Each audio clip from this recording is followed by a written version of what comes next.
My dear students, we are talking about political science, and in political science we are talking about Al-Farabi. Al-Farabi was a prominent Muslim thinker, and his philosophy was mainly based on Greek philosophers, especially Aristotle, but he gave it a religious touch so that it became more universal, or it became more applicable to Islamic tradition.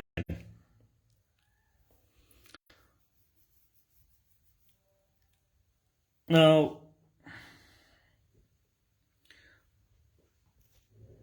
at that time, Islam was a dominant force. So every philosopher who would be impressed by Greeks, he would give it a religious touch. Otherwise, the philosophy would not be popularized and not accepted by the people. So the same was done by Al-Farabi, and he got the concepts from Greeks but converted it into Islamic system or Islamic caliphate. According to Al-Farabi, solidarity and collaboration not only creating ideal conditions for having good governance, but also caused to the personal perfectness which is better served to the stable integration and durable political system. This is his basic concept, and as we discussed in the Aristotle and Plato, the concept of eudaimonia, which simply we translate as happiness.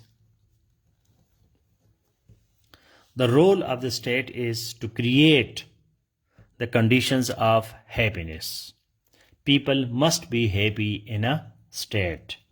If people are not happy, so state is failed. Al-Farabi worked on this definition, and he gave that how happiness can be created. As you know that in the US Constitution, there are three important pillars. One is liberty, one is equality, and the third is pursuit of happiness. Pursuit of happiness. This concept of happiness in the state affairs that comes from Aristotle, and then Al-Farabi also worked on it. That's why solidarity and collaboration. One of the concepts of Al-Farabi, that is solidarity and collaboration. Please make a comment. According to Al-Farabi, solidarity and collaboration is must for a durable political system. Solidarity and collaboration is important for durable political system. Let me refresh my device. I don't see your comments. So, in the US Constitution, there are three important pillars: liberty, equality, and pursuit of happiness. So this comes from Greek philosophy, and then Al-Farabi worked on this system. According to Al-Farabi, solidarity and collaboration not only creating ideal conditions for having good governance, but also caused to the personal perfectness which is better served to the stable integration and durable political system. Now here we see that state and individual. This concept is highly important in political philosophy, and Al-Farabi also mentions it. State must create conditions where individual is personally perfect. An individual should play a role so that state can also go into success. Now, Al-Farabi did a lot of things, a lot of contributions. One of his contribution was to make the study of the logic easier by dividing it into two categories, which is imagination or idea and proof.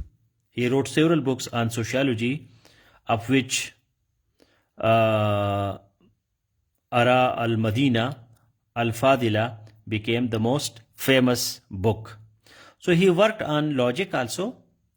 Logic he made into two categories. One was idea, that we have an idea or imagination, and then we give a proof to that idea.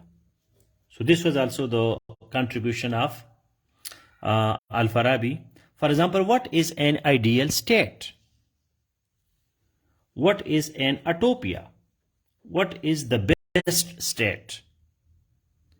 And then, do we have any proof of the best state? Why United States of America is called the land of opportunities? Is USA the best state in the world? Can we declare Finland is the best state? Or Sweden or Denmark? Denmark is nowadays the happiest state on the planet. So this idea, and where is the proof? This idea and the proof that comes from Al-Farabi. And as I mentioned in the start of this lecture, that in the beginning, Al-Farabi, he was so much impressed from Greeks, especially from Plato and Aristotle, but as at that time religion was so dominant, so he gave a religious touch to the Greek philosophy and made it applicable not only to a city-state, but also to the whole of the caliphate. Because in the Greek philosophy, the focus that was more on the city-state or democracy. But Al-Farabi devised a system which was applicable to a larger unit of state, or a bigger unit of state or statehood. Al-Farabi, as we see, that he was born around, ये जो सी होता है, सी का मतलब क्या होता है? Around, sir का, 870 to 950 or 951. This is considered one of the golden periods because here Greek philosophy was introduced to Muslims, and then Al-Farabi was also studied in the West, and his Western name was Al-Farabius. And he was also a jurist, and he wrote in the fields of political philosophy, metaphysics, ethics, and logic. He was also a scientist, cosmologist, mathematician, music theorist, and physician. One of his books is on music, so you can understand that how enlightened or how liberal were those people.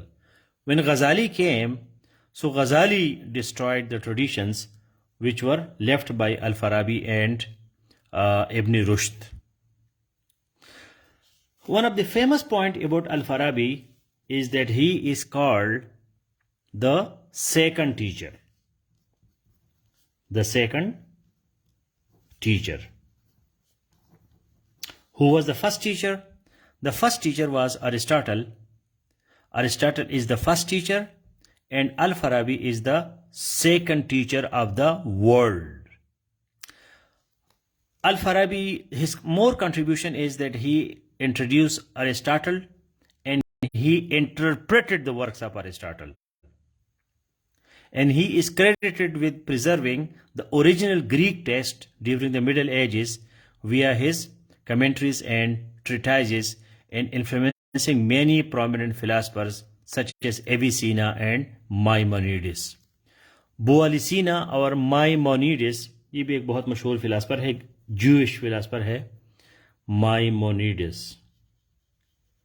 تو مسلم دنیا میں یا عرب دنیا میں یا جس کو بھی آپ پرشین کہتے ہیں, اس میں یہ جو تین لوگ تھے, الفارابی اور بھی ہے لیکن الفارابی, ایویسینا جس کو ابن سینا بھی کہتے ہیں, اور ابن رشد, اور الرازی ان سے پہلے, الرازی ابن رشد,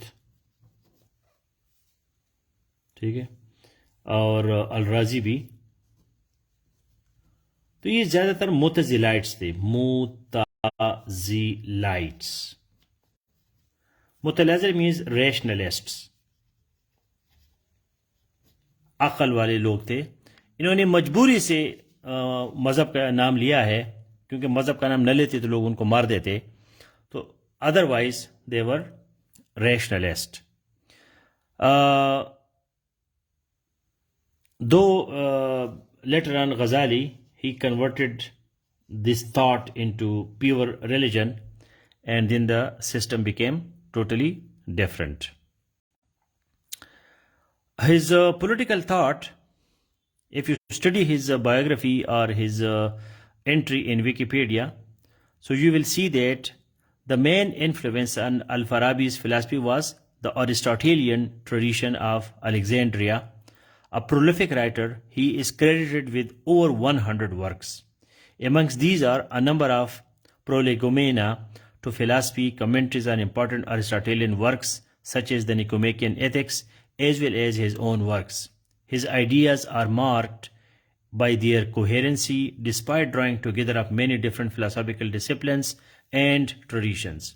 Some other significant influences on his work were the planetary model of Ptolemy and elements of Neoplatonism, particularly metaphysics and practical or political philosophy, which bears more resemblance to Plato's Republic than Aristotle's Politics. اس کا جو thought ہے وہ ارسطاٹل نے کتاب لکھی ہے politics, اور Plato کی جو پالیٹکس پہ کتاب ہے پلیٹو, اس کا نام ہے ریپبلک. تو اس نے ارسطاٹل پہ زیادہ کام کیا ہے الفارابی نے, لیکن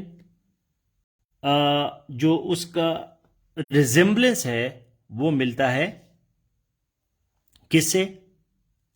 پلیٹو کی ریپبلک سے, کیونکہ اس میں اس نے آئیڈیل اسٹیٹ کی بات جو ہے وہ کی ہے کہ جس میں ہیپینس ہو اور جس میں وہ ہو, جس میں اسٹیٹ اور انڈیویجول جو ہے ان کے درمیان ریلیشن جو ہے وہ پرفیکٹ ہو. تو میں نے آپ کو ایک آرٹیکل دیا ہے اس پہ الفارابی پہ, اور اوپر میں نے آپ کو کچھ نوٹس بھی لکھے ہیں اسی ٹائٹل میں, تو آپ اس کو پڑھ دیں. اس میں کوئی زیادہ کمپلیکیٹڈ چکر نہیں ہے اس کی پولیٹیکل فلاسفی میں, بس یہی ہے کہ اسٹیٹ ہے, ہیپینس ہے, انڈیویجول ہے, اور اس میں ریلیجس ٹچز ہے, اور اسٹیٹ کو انڈیویجول کا خیال رکھنا چاہیے, اس طرح کی چیزیں ہے. کوئی کمپلیکیٹڈ چکر مجھے اس میں نظر نہیں آیا. تو آپ اس آرٹیکل کو پڑھیں, اور ویکیپیڈیا میں الفارابی کو پڑھیں, بریٹانیکا میں بھی پڑھ سکتے ہیں, اپنی پولیٹیکل سائنس کی کتاب میں بھی پڑھ سکتے ہیں. اگر پھر بھی آپ الفارابی کو نہیں سمجھتے یا اس میں کوئی کویشچن ہے تو پلیز مجھ سے کویشچن کیجیے. آل دی بیسٹ, گڈ نائٹ.